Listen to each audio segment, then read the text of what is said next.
So, a slight change of plans on the Talk and Audio podcast.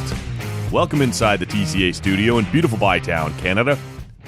As always, my name is Matt Robinson. My name has always been Matt Robinson, but it is me here on the podcast. I've never quite wrapped my head around how to properly do that self-introduction. I've botched it again here today, so we'll do better next time. Hopefully, anyway. I know what I've been saying for the last couple days and what I tweeted about was it Scotty Mack would be with us here right now. And he's not with us right now, but he will be with us here a little later today. We've had to shuffle the schedule a little bit. A few different reasons for that. We don't need to get into all of it right now, but luckily for us here on the show, everybody's been super flexible, and we've had to move some things to accommodate some things, which meant somebody else had to move something to accommodate it. It's all going to get done. It's just pushed back a little bit. So I'm here with you right now.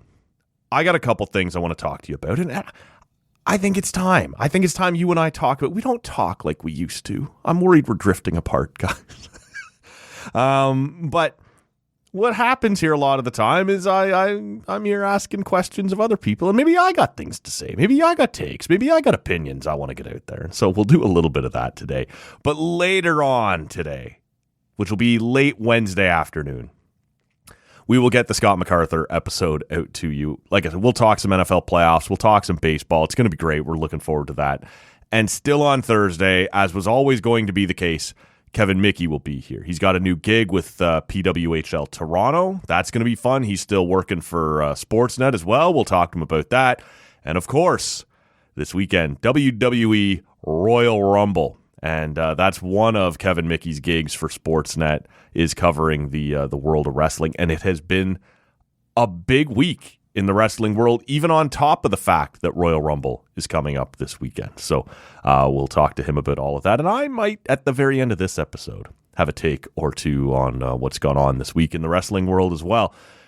But that's not what we're here to start with. And I guess I should get these things out of the way, the cliche things, the things I'm supposed to hit off the top. We are on social media at Tall Can Audio. We would love to hear from you there. We'd love to have your follow. And love to hear from you guys about what we're talking about here on the podcast. At Tall Can Audio, Blue Sky, Threads, X, Instagram, wherever there's people doing social media things. I'm pretty sure we're there, except TikTok. We're not on TikTok. I don't know how to do the TikTok thing. I wouldn't look for us there anytime soon.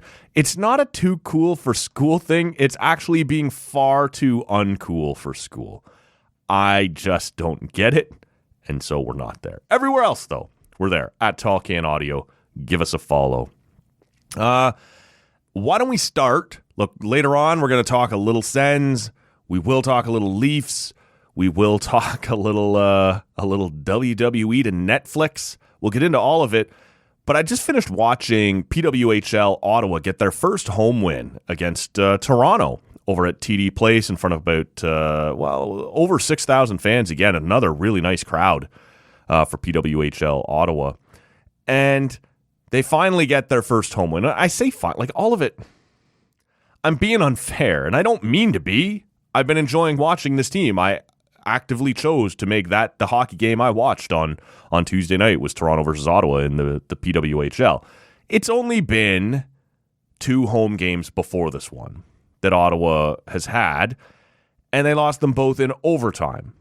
This one they win in regulation. Nice to see Brianne Jenner get off the schneid, right? Like that's your key free agent. That was the first person they signed.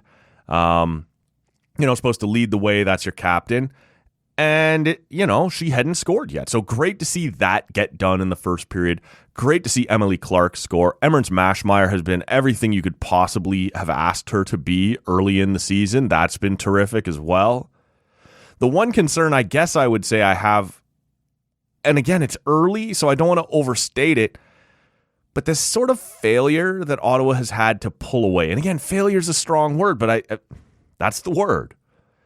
And so they've had no real trouble scoring early in the hockey game in all three of their home games, right? They've had leads going to the third period, and they've blown it in the first two and lost in overtime. And any of you who have listened to this podcast for any length of time know that I don't, once it goes to overtime, I don't care. Now, I care in the sense that I'm a fan. I want my team to win, but I'd place zero value in it in terms of evaluating who was better. Look, it's 3-on-3. You come in, you miss the net, I end up with a 2-on-1. We come in, your goalie makes a big stop, huge rebound, you scoop it up and go the other. It's just crazy chance after crazy chance after crazy chance. And so your full value, like when you get the win, but it's hard for me to be upset with the loss because when you play 3-on-3 like that, it's only the most skilled players who get out there and anything can happen. So fair enough.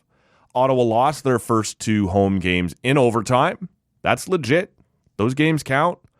But I was almost waiting for tonight to end up in overtime again, and I tweeted about this a little bit. If I had a concern about Ottawa, it's this inability. I'll use inability instead of failure. I don't want to be too harsh.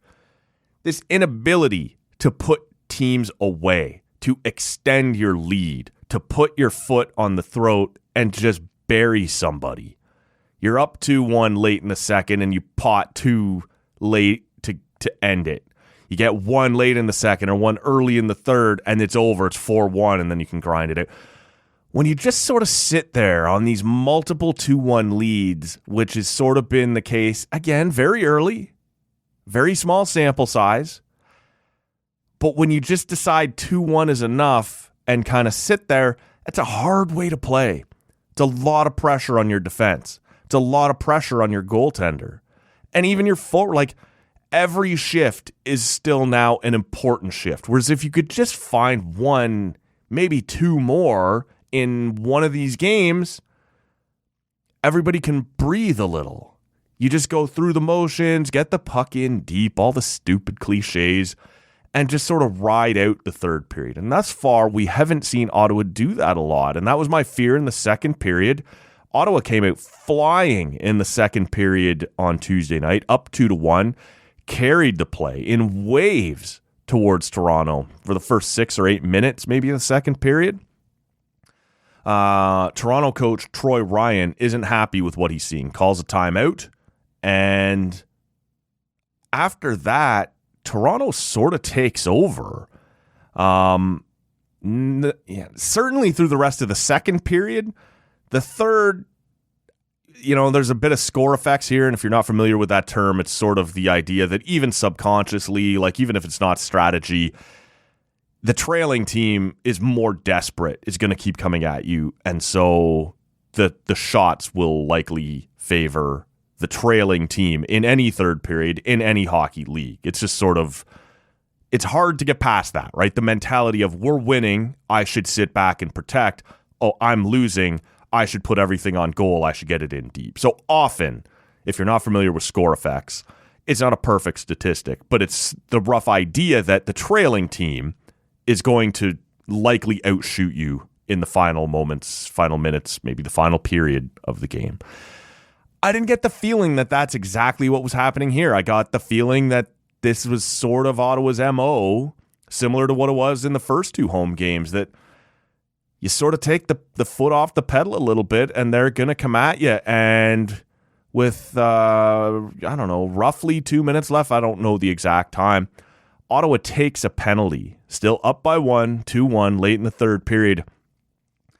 And I was sitting here like, yep, here we go. Right? Because this is sort of what's happened so far. You've let them hang around. Now they have a power play late. They're going to pull the goalie. It's going to be 6-on-4. And this is where it starts. Now, Ottawa didn't end up blowing it. So, you don't want to overreact to anything here. But this game had the similar feeling. They do score shorthanded. Ottawa does. They're with the Toronto goalie pulled. They get a crazy bounce. It goes down and into the empty net. And so Ottawa pulls this one out, 3-1, gets their first home win. It doesn't go to overtime. So they're full value for it. And like I said, Awesome to see Breanne Jenner get this done. Awesome to see Emily Clark get this done. This was the first game. I've talked a few times on Twitter and on here about loving Ottawa's third line of Darryl Watts, Hikani Shiga, and Morozova. And this is the first game. I wouldn't say they were super noticeable. Like every game before this one, home and away, that's been my favorite line for Ottawa and thought they were super effective. I didn't think they were ineffective in this game, but less maybe than what we've seen before. So Ottawa gets it done, but that one kind of mild concern sort of hangs around my neck at this point, leaving this one that they're just not so far able to pull away. Now, like we said, small sample size. It's only been 3 home games. They will play at home again on Wednesday night against Boston. So now this is, I think, the first game in the PWHL that sees any team playing back-to-back. It's funny that it's Ottawa because they had that road game against Boston postponed because of the weather. And so Ottawa has actually played fewer games than everybody else in the PWHL, and now all of a sudden they have a back-to-back, which was scheduled. Right, this wasn't because of the postponement. That's supposed to be a Boston home game.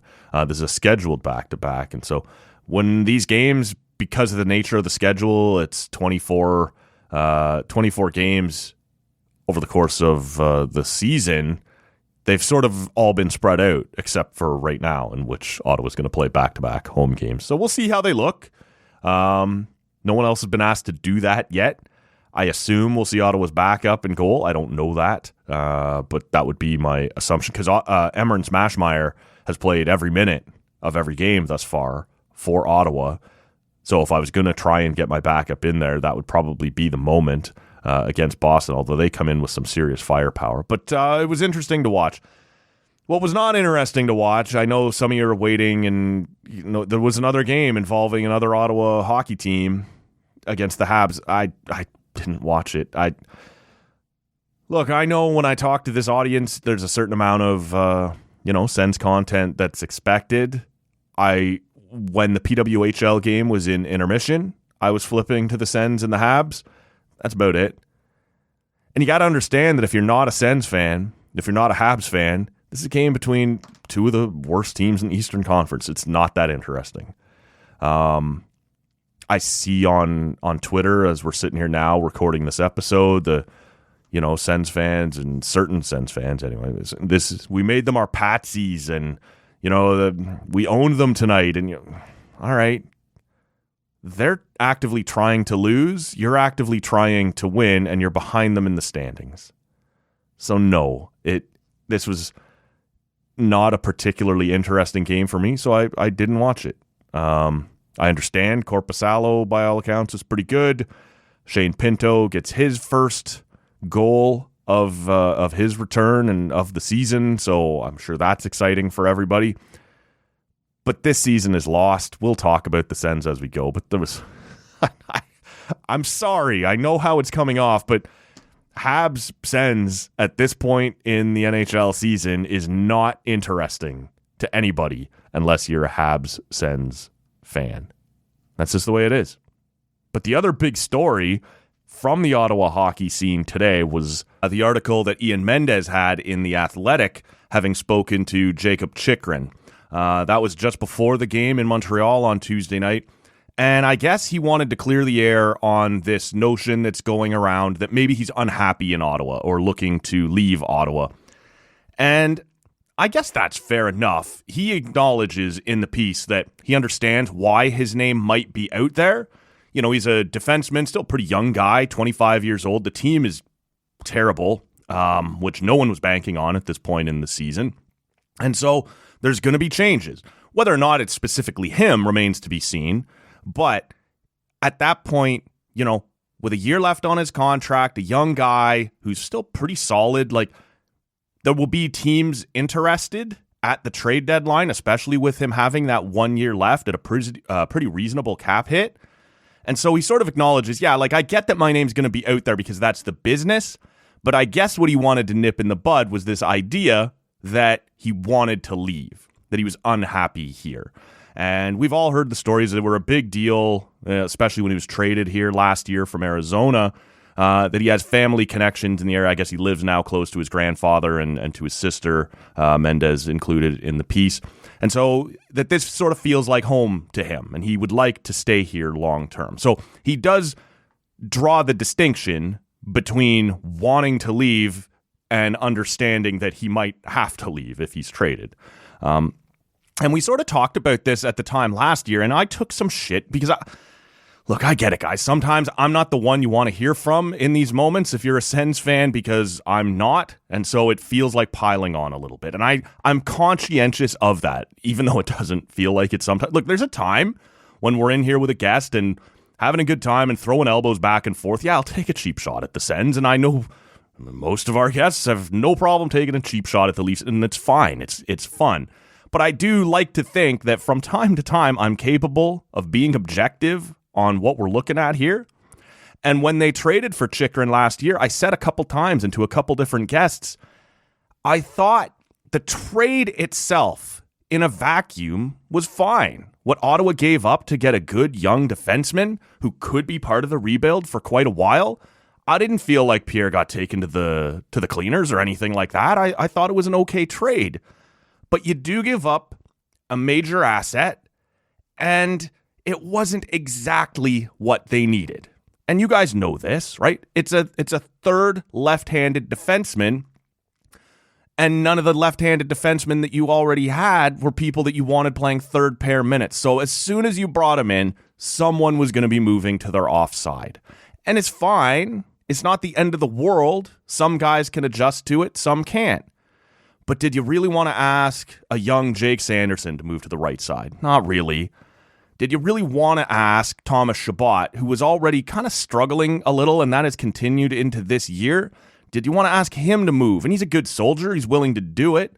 But did you want that? Not really. And did you want Jake Chychrun, who, everyone talked about, well, he had done it a bit in Arizona, and so, it'll be fine.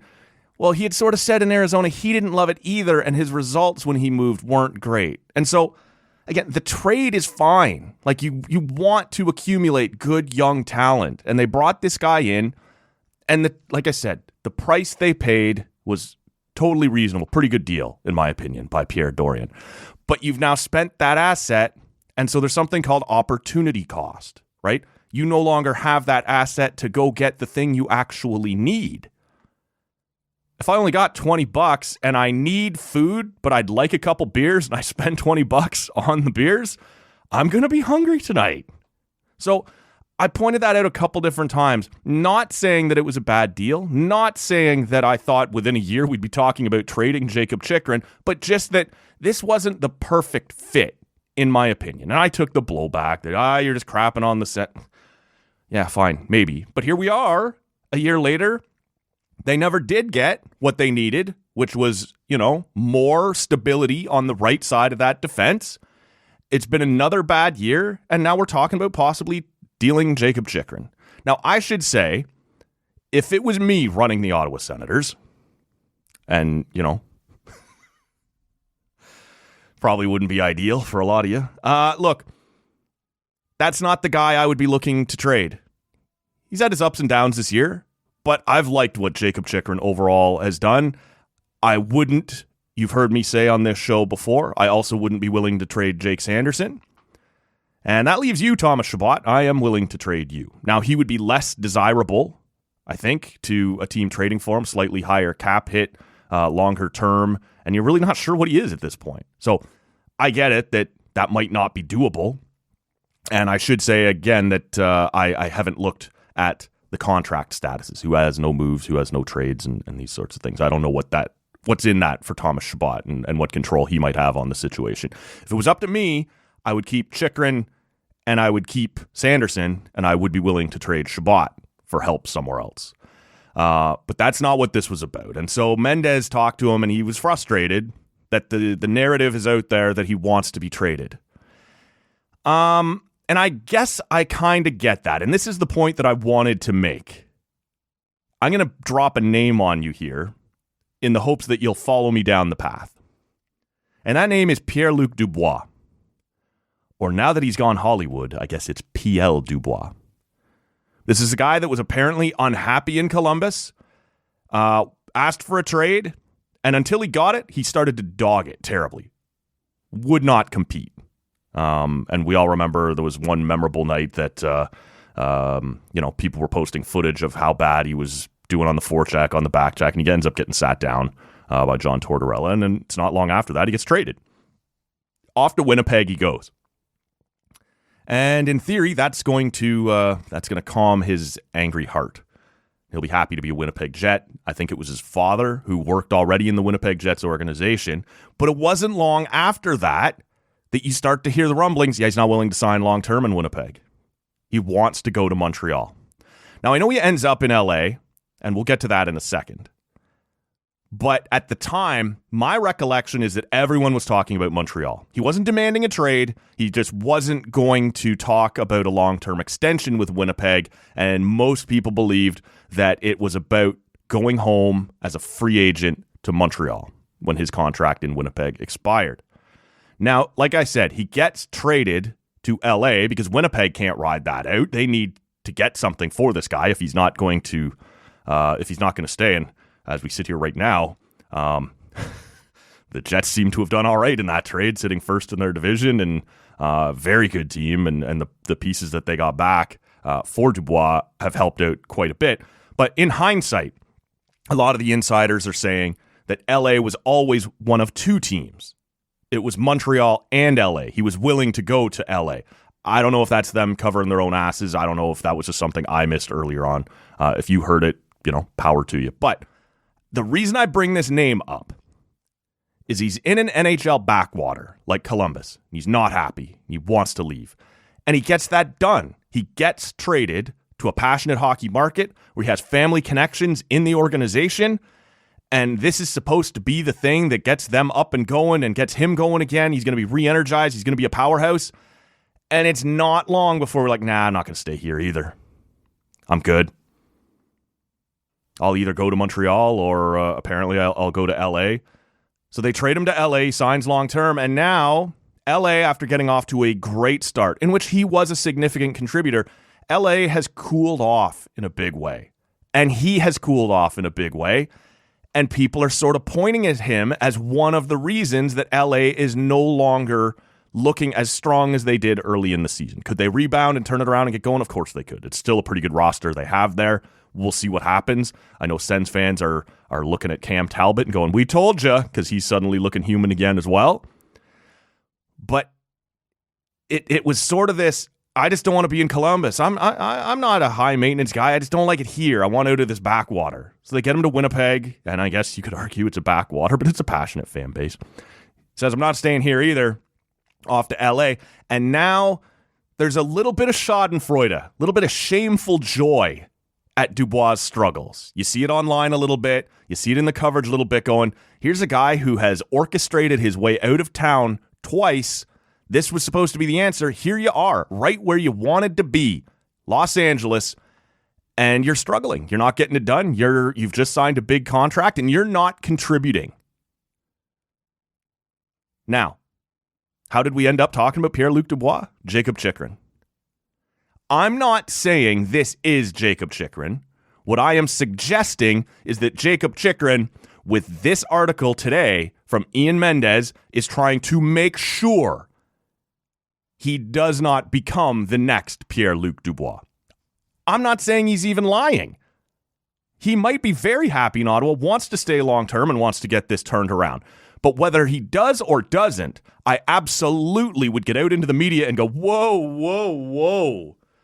I did not say anything. I'm not demanding to be traded.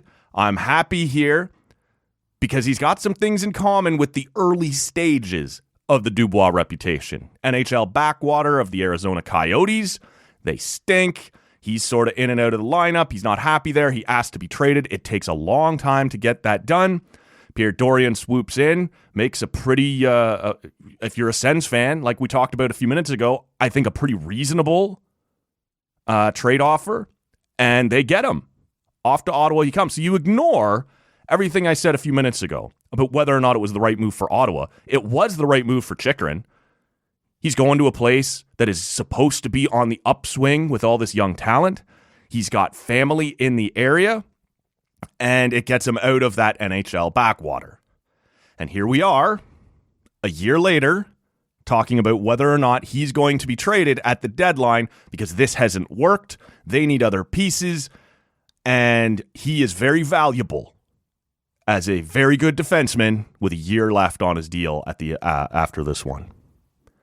So, I don't want, if I'm Jake Chychrun, to be suddenly painted with the, oh my God, he's the next Pierre-Luc Dubois. I got what I wanted out of the backwater. It didn't work in the place I got dropped, and so screw it, I'm moving on again. He's seeing, like we all are, the way Dubois is now sort of, his reputation has taken a shit kicking. I'm talking about Dubois here. If I'm Chychrun, I don't want that. Whether I want to leave or whether I don't, I need to protect my reputation here. I cannot be seen to be saying I want out of Ottawa. And again, if you ask me my opinion, and that's all it would be, I don't spend a lot of time with Jake Chychrun. He and I don't hang out a whole lot. My calls have gone unanswered. It's kind of a bummer. I don't have any insight into what he actually thinks. If you ask me my opinion, I would lean towards believing him that he wants to stay in Ottawa. I still believe, despite what we're seeing here, there's enough young talent that if some of it has to be traded away in favor of other young talent, whether it's a new coach, I do believe the Sens will at some point get some traction and get going. And if I'm Jake Chychrun, I'd like to be a part of that, especially when I have family here. I'm comfortable in the market. I do believe him. But even if I didn't believe him, I would understand the strategy of protect my reputation. And so I think there's a part of that in the interview that he just did with Ian Mendes. I will not be the next Pierre-Luc Dubois. I'm happy to stay. I'm not trying to orchestrate my way out of a second team. I'm good. Whatever they have to do business-wise, I understand. But it is not me, Sens fans, pushing my way out of here. I'm good. I'm happy. So that was just sort of my takeaway from it. And some will say that's a little far-fetched, but I don't think it's that crazy to look at Dubois. Yeah, I'm out of here, Columbus. Get rid of me. Yeah, I'm not really happy here in Winnipeg. Get rid of me.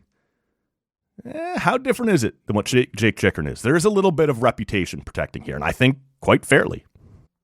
As we bang through some of these, I also kind of wanted to quickly hit on the Ryan Reaves situation in Toronto. And I think a lot of people saw or heard about it. He was interviewed over the weekend by Luke Fox from Sportsnet. And two different things made the news from that article. And I find it odd that more people aren't tying them together. So Ryan Reaves, of course, a fourth-line face puncher that the Leafs went out in July and signed on free agency day. I panned it from the beginning, said it was going to be terrible. It's been terrible. He can't stay in the lineup.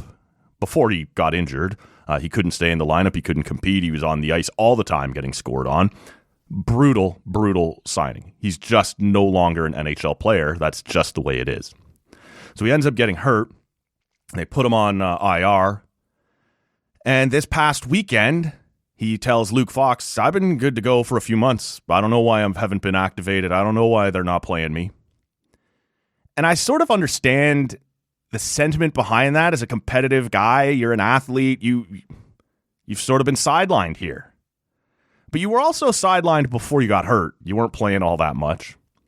And there's a little bit of kind of understanding the moment. And I don't know how much you want to focus on this. If I'm him, I do understand, yeah, fuck this. I'm ready to play. Well, just because they take you off IR doesn't mean they're going to play you. You're not any good at this point. But you are, I understand, a competitor. You're an athlete. You're a big personality. I want to play. I'm not going to be just pushed off to the side. So I get that. But there is sort of an old-fashioned team concept that, like, when it's going good, you can kind of do some of these things. But when it's going poorly, you can't pile on. Like, you're not even, like I said, even if they take him off IR, which they did do on Tuesday afternoon, they took him off IR. Whether that was because squeaky wheel gets the grease, whether that was because the interview caught the league's attention and they made a phone call, whether it was just because they were coming back from the Western Road. They weren't going to fly him out there to Seattle to sit in the press box and then fly him home again. Maybe it's just a case of being home.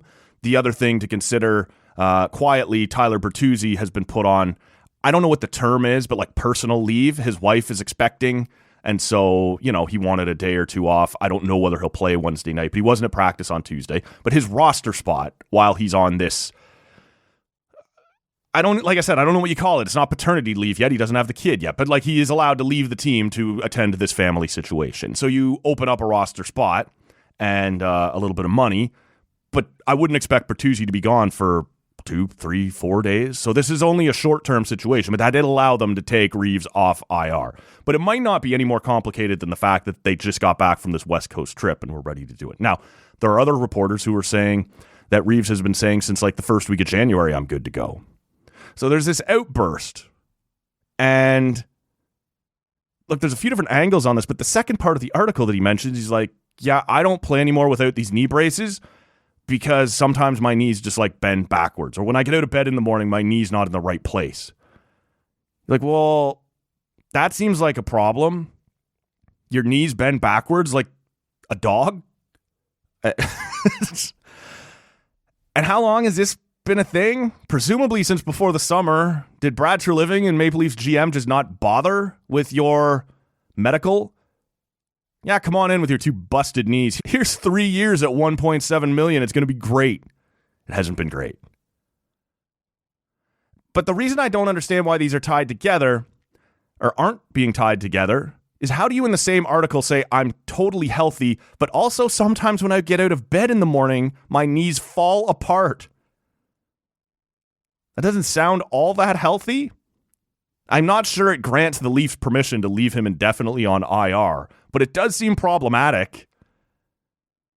And that's the part I don't understand with all of this. How do you say in the same interview, I'm good to go, but also here's this, I can't stand up without artificial supports? It's a little strange. It really is. So I don't know what to make of all of that. But what I would say is Ryan Reaves has pushed this to a head, and I'm not sure it's going to go in a way that he wants it to. The Leafs could try and trade him. There's no other manager. And I say this hesitantly because I'm often shocked at how dumb many NHL GMs are. I don't think any of them are dumb enough to take this contract away from the Leafs. 2 more years after this one at $1.7 million for a fourth-line guy who can't play. Yeah, no, you're stuck with that. You could play him, which is going to be a disaster. We've seen that all year. He was washed before he got here. The Rangers got a good look at that last season and traded him away as quick as they could. You could waive him, which is, I think, what's going to happen. Now, you're still going to be stuck with, I don't know what the exact number is. He's got a $1.7 million cap, but you're still going to be stuck with like $600,000 of it. On the cap, you can only bury, I think it's around 1.1 million this year that you can bury of a contract. But that would open up a little space for you, and it would get this problem sort of out of the way. And that's why I question what Ryan Reaves did today. Why would you, unless it's a complete lack of self-awareness, that you still think you're good enough, you still think you belong in this lineup. Look, the fourth line has not been good all year, but it has been better since he was taken off of it. Again, not good. Not Stanley Cup contender good, certainly, but better. So what are you doing? Spouting off going, yeah, I'm good to go. Let's get going. Unless you really believe that they're happy to let you sit on IR now out of the way, but if you make noise, they'll put you in the lineup? I doubt it. He may get a game or 2 here to be like, see, we told you, and then he's going to be a fucking Marley. Now, I don't know. Maybe he's good with that. At least it's playing. But I don't see any other option. He's not getting back in the lineup as a regular. No one else is going to take this contract from you. And so the only other place to go is to waive him. Now, this still looks terrible on Brad Treliving and Leafs management for giving him the deal.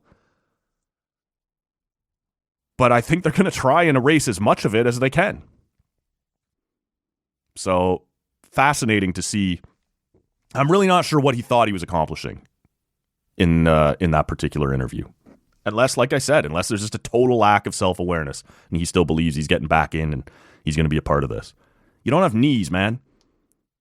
Seems like knees are important.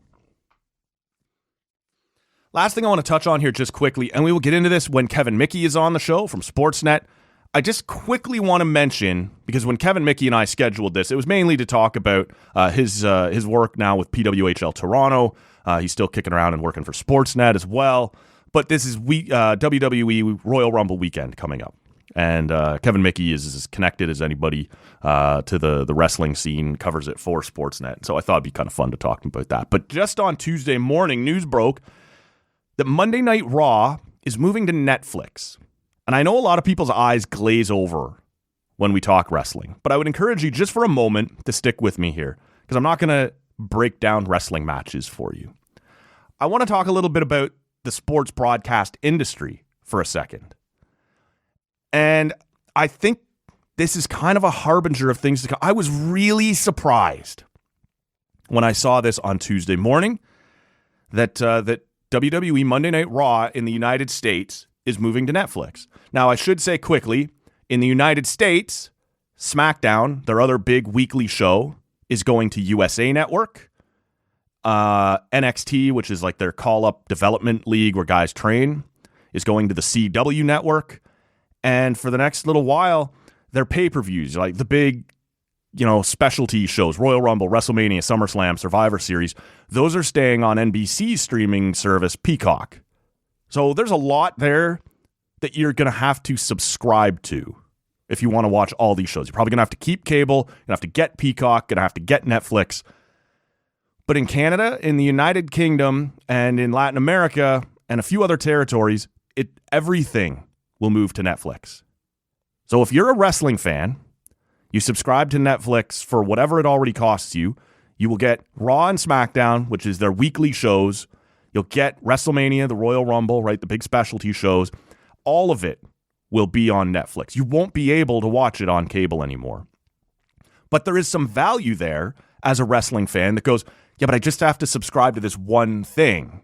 I don't have to, like in the US, have a subscription to Peacock and to Netflix and to cable to get my SmackDown on USA Network or whatever. So this is going to be interesting. And the reason it impacts sports fans is someone has had to go first. Who's willing to go entirely digital, leave cable behind completely? And that's where we're headed. I'm really fascinated to see how this goes, because it's risky for WWE, who are used to drawing, a couple million viewers a week in the United States. How many of those people are already on Netflix? And this will be fine. I'll just turn on my, my Apple TV or my Roku or whatever, and I'll watch it there instead of on television. How many people are old school, people who haven't yet cut the cord on cable and aren't interested in moving to Netflix and getting a streaming service? The money is off the charts. It's something like $500 million a year. So it was worth it for WWE to take this risk. And at least in the United States, SmackDown is still on cable. So they do still have one foot in the door. But everyone else, you're convincing them, hey, you know what? You can't watch Raw on Sportsnet 360 in Canada anymore. It's only on Netflix. You're going to have to convince some people to go there. And I think that's what's coming. And whether it'll never be the Leafs. And I won't say never. But the Leafs are owned by Rogers and by Bell. So the two of them every year sit down and work together and go, you take half the games, we'll take half the games, and we can keep our TSN and our Sportsnet afloat. But there will be teams who go the other way on this. Let's say it's the Sens. The Sens have their regional rights held right now by Sports. Damn it. By TSN. Took two different runs at getting the wrong answer. But what if, I don't even know when the contract expires. I believe it's the end of 25. What if Apple TV Plus rolls in and goes, TSN was offering you whatever it is, $50 million a year. We'll give you 80. You think the Sens aren't going to listen to that? That's a huge spike in revenue. What if it, and it doesn't have to be Apple TV Plus, it could be any of these, Crave, Netflix. We've already started to see it a little bit. I'm sure you guys have heard a little bit about these regional TV sports networks in the U.S. that have gone under. The Diamond Groups owns Bally Sports across the U.S. They've declared bankruptcy. And so some of these leagues have already started to prepare. And now, by now, a lot of them have sort of struck secondary deals, or if it defaults, we would do this or that. But you've already started to see the leagues have to go, okay, if our TV provider goes under for the Milwaukee Brewers or the Minnesota Twins or whoever, I'm not trying to pick on any one team. This is a TV network that's gone under, not the team's fault. What would we do? Well, we could put all the games on MLB.com and charge a fee and go direct to consumer that way, skip the TV provider.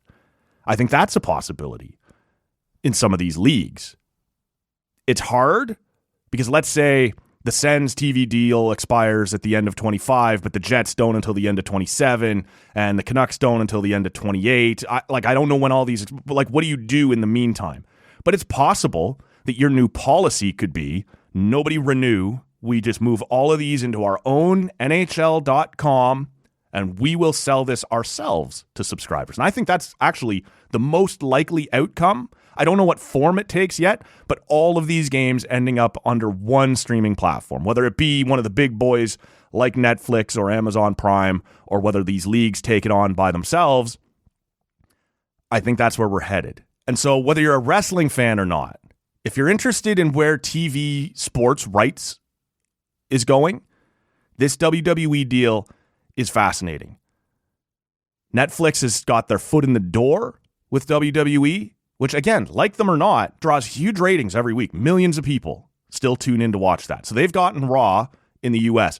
But in Canada, in UK, in Latin America, in a lot of places that have a lot of people big into sports and big into wrestling, they now have all of it. So this will be kind of the canary in the coal mine. Did it work? How many viewers does Monday Night Raw get in January 2025 when this deal kicks in on a Monday night on Netflix compared to what it got on Sportsnet 360? This will become the case study. Did we lose viewers? Did we gain viewers? How many did we lose or gain? And was it worth the bump in money that we got paid to leave cable? So this will be the case study. This will be the experiment. Whole other thing to think about will be Sportsnet. Sportsnet 360 exists at this point, essentially, to show wrestling. During the day, you get kind of the best ofs and the worst ofs. Occasionally, you'll get a simulcast at the Jeff Merrick Show, which is a radio show they throw on TV now and then. Jay's Talk or whatever it is with Blair and Barker in the summer sometimes gets simulcast there. But Monday night, it's a wrestling channel. Tuesday night, it's a wrestling channel. Friday night, it's a wrestling channel.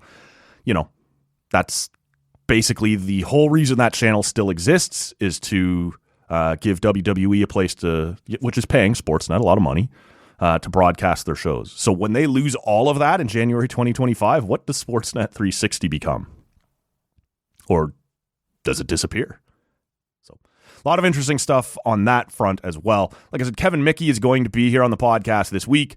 A lot of that will be dedicated to what's coming up at the Royal Rumble, but I will get his take on this as well, because like I said, the guy is incredibly well connected, incredibly insightful. It'll be interesting to see. Like I said off the top, apologize for the shuffling that's gone on here.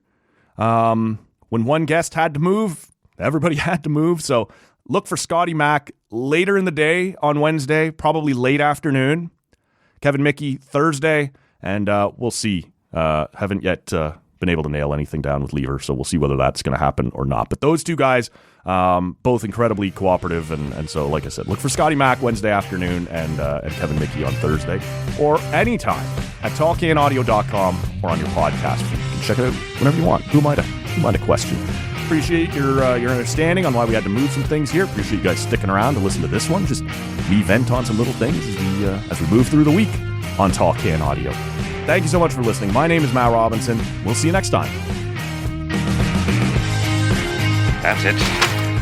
I not work under these conditions. If anybody wants me, I'll be downstairs at McDougal's. Call the weekend guy, I don't care.